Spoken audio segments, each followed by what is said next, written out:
Hi everyone, আমি নবনীতা। সবাইকে good morning. আর আমার চ্যানেলে তোমাদের প্রত্যেককে আরও একবার অনেক অনেক স্বাগত। আজকে 8 ফেব্রুয়ারি 2025।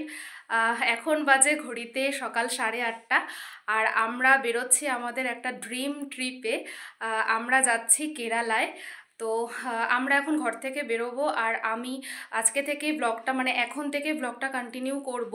আশা করব তোমাদের এই কেরালা সিরিজটা ভীষণ ভালো লাগবে।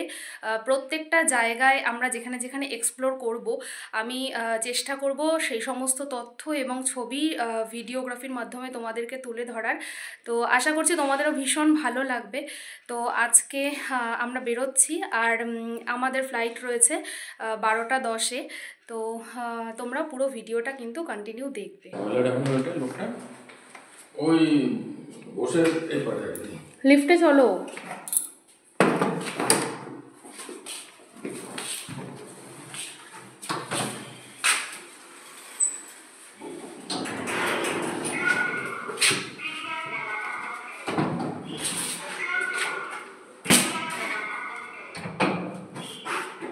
চলে যাও, আমি আসছি।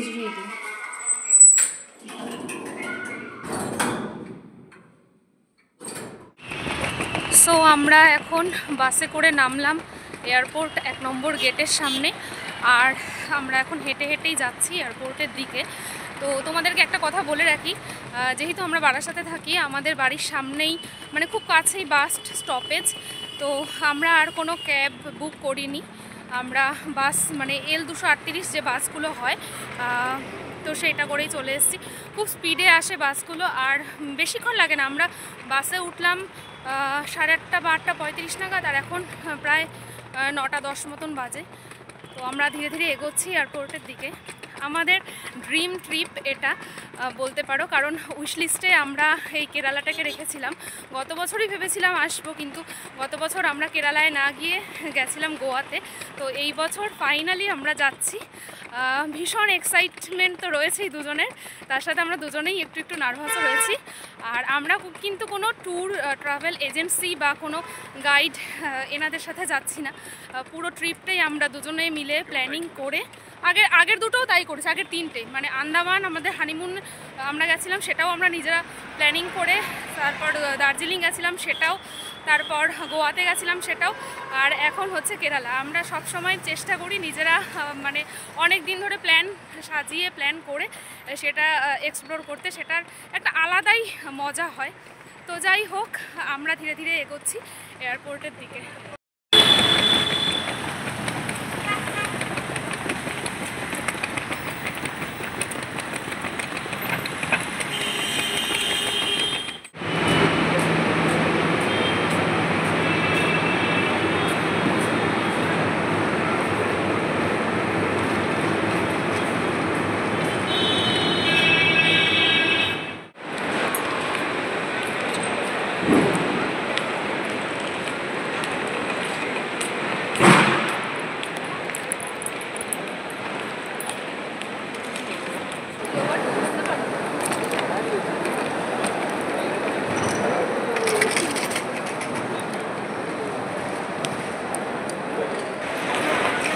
আমরা আমাদের লাগেজগুলো ড্রপ করে দিয়েছি। গেট নাম্বার বলে দিয়েছে 15। তো এখন যাচ্ছি সেদিকে। আর তারপর হবে সিকিউরিটি চেক। ওইটা খুব প্যাথেটিক, ব্যাগ থেকে সব কিছু বের করতে হবে। যদিও সেই রকম কিছু নিইনি, তবুও যা যা আছে সেগুলো বের করতে হবে। ওটা একটু বেশি হ্যাপা লাগে আমার কাছে। কোন দিক দিয়ে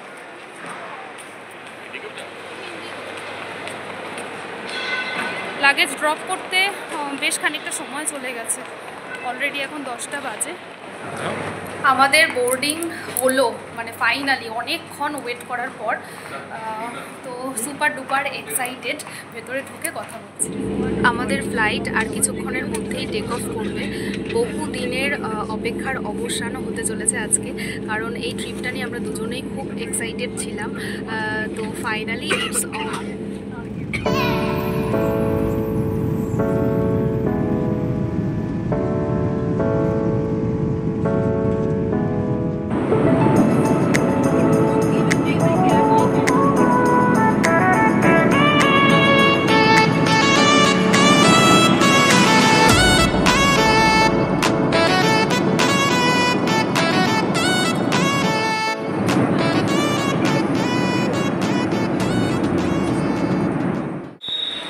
আমরা এখন রয়েছি কোচি ইন্টারন্যাশনাল এয়ারপোর্টে। তো আমরা নেমেছি 3:20-25 এরকম টাইম নাগাদ, মানে আজকে ফ্লাইটটা একটু ডিলে ছিল, 10 মিনিট ডিপারচারেও দেরি আর অ্যারাইভালেও দেরি। তো তারপর নেমে আমরা আমাদের লাগেজগুলো কালেক্ট করে নিয়েছি, আর এখন গাড়ি বুক করা হয়ে আছে আমাদের আগে থেকে, তো উনি আসছেন। আর কেরালাকে বলা হয় ভগবানের নিজস্ব দেশ। আমরা যখন ল্যান্ড করব তার আগেই উইন্ডো থেকে দেখছিলাম বাইরের পরিবেশটা শুধু সবুজ আর সবুজ, মানে এত সুন্দর লাগছে। ভাবছি যে কালকে থেকে যখন ঘোরাটা স্টার্ট করব তখন আরও কত না ভালো লাগবে। তো যাই হোক, তোমাদেরকে আরেকটা ইনফরমেশান দিই, সেটা হচ্ছে অনেকে কোচিতে নামে আর ত্রিবান্দাম থেকে আবার তারা মানে কলকাতার দিকে রওনা হয় বা অন্যান্য দিকে চলে যায়। আমরা কোচি থেকেই ঢুকছি, আবার আমাদের কিন্তু কোচি থেকেই ফ্লাইট রয়েছে যাওয়ার দিন। তো সেই কারণে আমরা আজকে কোচি থেকে ডাইরেক্ট চলে যাব গাড়ি নিয়ে ত্রিবান্দাম। সেইখানে গিয়ে আমরা ফিরতে মানে দেখতে দেখতে এই দিকটায় আবার ফিরব। তো পরে আবার তোমাদের সাথে কথা বলছি। আমাদের ড্রাইভার দাদাও চলে এসছে।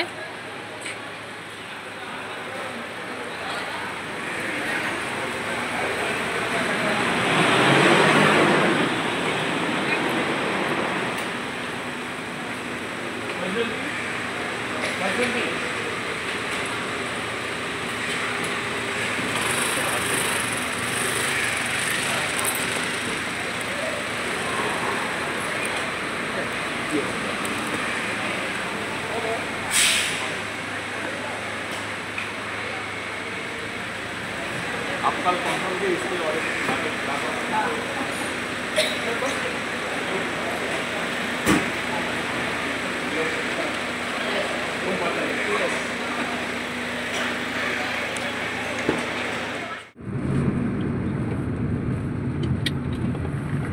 हम लोगों का तो जाते जाते 10 बज जाएगा ना। हाँ। तो होटल लिया है उसमें क्या बोल देना पड़ता है क्या पहले से? हाँ। मतलब जो हम लोग थोड़ा लेट में जा रहे हैं, हाँ, इन्फॉर्म करना पड़ता है। हाँ, इन्फॉर्म थोड़ा कर लो। ठीक है। अभी ना 10 बजे 10 का ऊपर जाएगा, अभी शाम को तक है ना। टाउन से जाने का ज़्यादा ट्रैफिक है। अच्छा अच्छा, थोड़ा ये जाने के टाइम थोड़ा जो पॉइंट होगा, हाँ, थोड़ा एक बार थोड़ा ये जाने के रास्ते में एक दूसरा कुछ पॉइंट नहीं है। नहीं है। अरे बात इधर 8 to 7 এয়ারপোর্ট থেকে আমরা যাওয়ার পথে আমরা ড্রাইভার দাদাকে বললাম যে আমাদের তো লাঞ্চ হয়নি, মানে ফ্লাইটে আমরা ওই জাস্ট একটা চিকেন নুডলস খেয়েছিলাম আর বাড়ি থেকে কালকে কেক বানিয়ে নিয়ে এসেছিলাম, সেটাই খেয়েছি। তো তাদের তো লাঞ্চ হয়নি, তো হেভি মিল কিছু পেটে না পড়লে শরীর খারাপ হয়ে যাবে। যার কারণে আমরা ড্রাইভার দাদাকে বললাম যে কোনো একটা ভালো ভেজ রেস্টুরেন্টে আমাদেরকে নামাতে, আমরা সেখান থেকে লাঞ্চ করে তারপরে আবার গাড়িতে উঠবো। তো আজকে ননভেজ খাওয়ার কোনো ইচ্ছে নেই, তার কারণ যদি আজকে ফার্স্ট দিন এখানে আসলাম, তো আমাদেরকে নামিয়ে দিল অন্নপূর্ণা ভেজ একটা রেস্টুরেন্টে। দেখা যাক এখানে কী পাওয়া যায়, চেষ্টা করবো আজকে পুরোটা দিন ভেজের উপর থাকবে।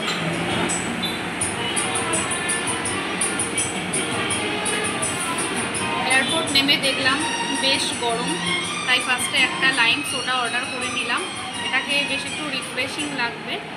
আর এখানে আমরা আজকে অর্ডার দিয়েছি জিরা রাইস, ডাল ফ্রাই আর হচ্ছে কড়াই পনির, সাথে একটা নিয়েছি গ্রিন স্যালাড।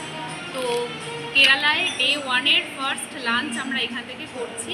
আর এখানে ঢুকেই ফার্স্টে দেখলাম যে সবারই ড্রেস কোডে ধুতিটা হচ্ছে কি ম্যান্ডেটরি, আর তার সাথে সাউথ ইন্ডিয়ান গান চলছে, পুরো মানে অ্যাম্বিয়েন্সটাই পাল্টে গেছে। তো আমাদের লাঞ্চ সার্ভ করে দিয়েছে। এখানে রয়েছে জিরা রাইস 2 প্লেট নিয়েছি, এখানে রয়েছে ডাল ফ্রাই, কড়াই পনির, আর এখানে রয়েছে গ্রিন স্যালাড। টেস্ট করে দেখা যাক কেমন হচ্ছে।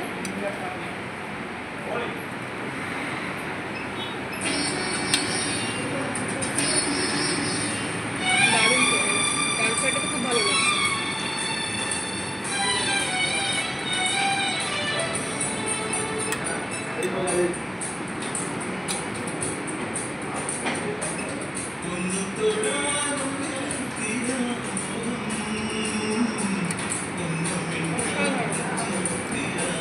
সিরিয়াসলি বলছি, অসাধারণ। লাঞ্চ টাঞ্চ করে আমরা আবার গাড়িতে উঠে গেছি, আর আজকে ডে 1-এ আমাদের সেরকম সাইট সিন কিছু দেখার নেই। তো লিস্টে কালকে মানে ডে 2 থেকে আমাদের প্রপার মানে কেরালার যা যা জিনিস আমরা দেখব মানে কালকে থেকে সেটা প্রপারলি এক্সপ্লোর করতে শুরু করব। তো আজকে ডে 1-এ আমরা নামলাম, তারপর এখন গাড়িতে করেই যাব ত্রিবান্ধাম, সেখানে আমাদের হোটেল বুক করা আছে।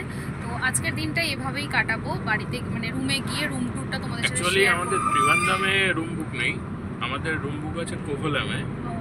কোভলাম থেকে আমরা কালকে ত্রিবান্ধাম যাব, ওখানে মন্দিরটা দেখব আর তার সাথে বিচ, কোভলাম বিচ, ওখানকার যা যা সাইট সিন আছে ওটা দেখে আমরা ওখান থেকে পাড়কালার দিকে রওনা দেবো কালকে। তো এই আজকে ডে 1-এর প্ল্যানিং, সেটা আমি তোমাদের সাথে শেয়ার করছি।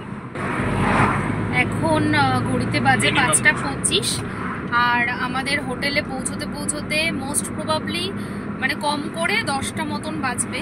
তো বুঝতেই পারছো জার্নিটা অনেকটা লম্বা। আর আমরা পথে যেতে যেতে প্রচুর চার্চ দেখছি আর রিলেট করতে পারছি রাস্তাগুলোকে। লাস্ট ইয়ার যখন গোয়াতে গেছিলাম সেম মানে সিমিলার লাগছে রাস্তাগুলো। আমি প্রথমে গাড়িতে উঠেই ওদিকে বলছি যে যখন গোয়াতে গেছিলাম সেম লাগছে না রাস্তাগুলোর, মানে সে একদম একই রকম। তো বললো গোয়া তো এখান থেকে বেশি দূর নয়, তাই এক লাগছে। সত্যিই তাই, এখানে প্রচুর চার্চও দেখতে পাচ্ছি, কিন্তু সেম কানেক্টিভিটি। হ্যাঁ হ্যাঁ ওইটাই আর কি। তো একই লাগছে আর কি, সেটাই তোমাদেরকে বলছি। আর আমার ভিডিও করা দেখে বুঝতেই পারছো যে বিকেল 5:30 বাজে, এখনও সূর্যের আলো যেরকম রয়েছে দেখে মনে হচ্ছে যে আমাদের কলকাতার টাইমিংয়ে 4:30 পৌনে 5টা বাজে।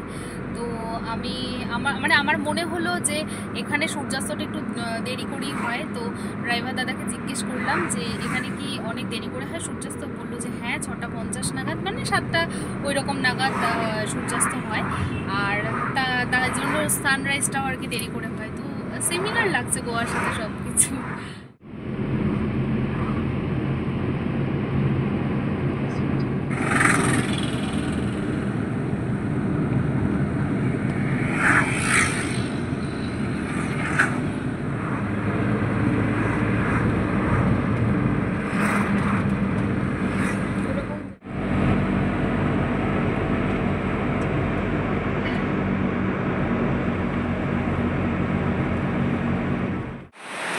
রাত্রি 11:35 নাগাদ আমরা নামলাম গাড়ি থেকে। আর তারপর হোটেলে ঢুকে আমরা চেক ইন করে নিয়েছি। ফ্রেশ হইনি, তার কারণ মানে হোটেলের রিসেপশনে যিনি থাকেন উনি বললেন যে তাড়াতাড়ি ফিরে আসতে। আর আমি এখন এখানে ভিডিওটা মানে করছি তার একটাই কারণ, আমার তো সমুদ্র ভীষণ পছন্দের। তো যখন আমি গাড়ি থেকে নামলাম ঢেউয়ের শব্দগুলো আমার কানে আসে এবং আমি জানতাম না যে ও রুমটা একদম মানে সি ভিউ পাওয়া যাবে সেই রকম একটা রুম নিয়েছে। তো যখনই এই শব্দটা কানে এসছে আমি তখন বললাম কি এখানে সমুদ্র খুব কাছাকাছি? বললো হ্যাঁ 1-1.5 মিনিট মানে এক মিনিট হচ্ছে গিয়ে রুম থেকে সমুদ্র। তো তোমরা পেছনে দেখতেই পাচ্ছ বিচটা। হ্যাঁ হ্যাঁ দেখাচ্ছি। আর এইখানে মানে এই সি বিচের পাশাপাশি এই সংলগ্ন টোটাল জায়গাটাতে প্রচুর মানে হোটেল রয়েছে, যেখানে প্রত্যেকেই মানে যারা যারা আছেন তারা কিন্তু এখানে মানে বিচে বসে টাইম স্পেন্ড করছে। তো আমিও সেই লোকটা সামলাতে পারিনি, বললাম যে চলো আগে একটু দেখে আসি, তারপর এসে ফ্রেশ হয়ে রেস্ট নেব মানে ঘুমাবো আর কি। তো যাই হোক, ভিডিওতে কতটা কি আসছে আমি ঠিক বুঝতে পারছি না, বাট আমি দেখানোর চেষ্টা করছি।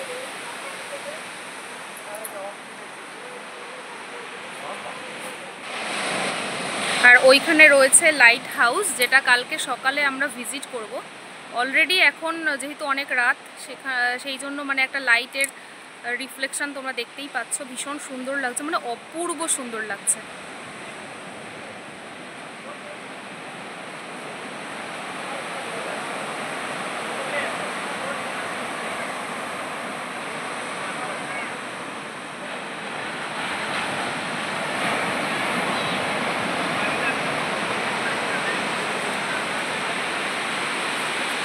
আমরা রয়েছি এই হোটেলটাতে।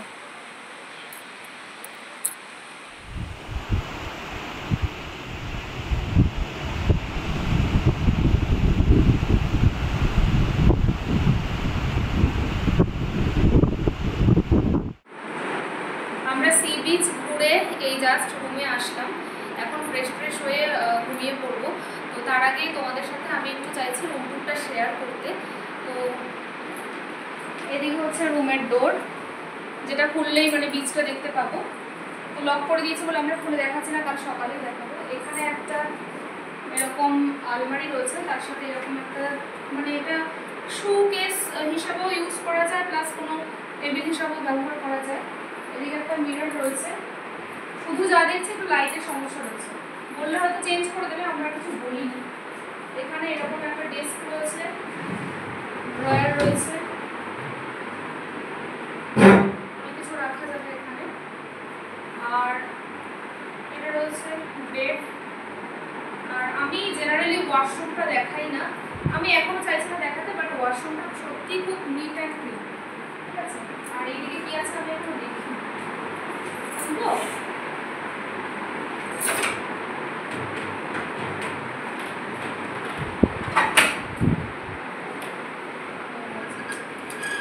এদিকে পিছনে একটা ব্যালকনি আছে, ব্যাক সাইড।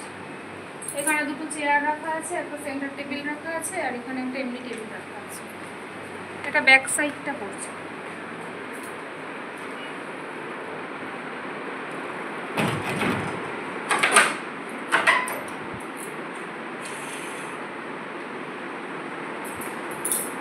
তো আজকে কেরালায় ডে 1-এর ব্লগ আমি এখানেই এন্ড করছি। দেখতেই পেলে সারাটা দিন ভীষণ ব্যস্ততার মধ্যে দিয়ে কেটেছে, আর খুব হেক্টিকভাবেই কাটালাম। মানে এতটা জার্নি করতে হবে সত্যি বুঝতে পারিনি, গাড়িতে শরীরটা মাঝে মধ্যে খুব খারাপ করছিল। তো যাই হোক, ঈশ্বরের আশীর্বাদে খুব ভালোভাবেই আমরা এসে পৌঁছেছি। তো চেষ্টা করেছি সম্পূর্ণটা তোমাদেরকে দেখানোর, তোমাদের সাথে শেয়ার করার।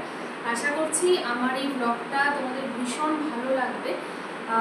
দেখা হবে তোমাদের সাথে আগামীকাল, মানে ডে 2-এর ব্লগ নিয়ে আমি আবার কাল থেকে ভিডিও শুরু করব। তো আজকের মতন এই পর্যন্তই। যদি তোমাদের এই ব্লগটা খুব ভালো লেগে থাকে তাহলে অবশ্যই করে একটা লাইক করবে, তোমরা কমেন্টের মাধ্যমে তোমাদের মতামত জানাবে। আর যদি চ্যানেলে নতুন হয়ে থাকো তাহলে অবশ্যই করে চ্যানেলটা সাবস্ক্রাইব করবে। আজ এই পর্যন্তই, সবাইকে জানাই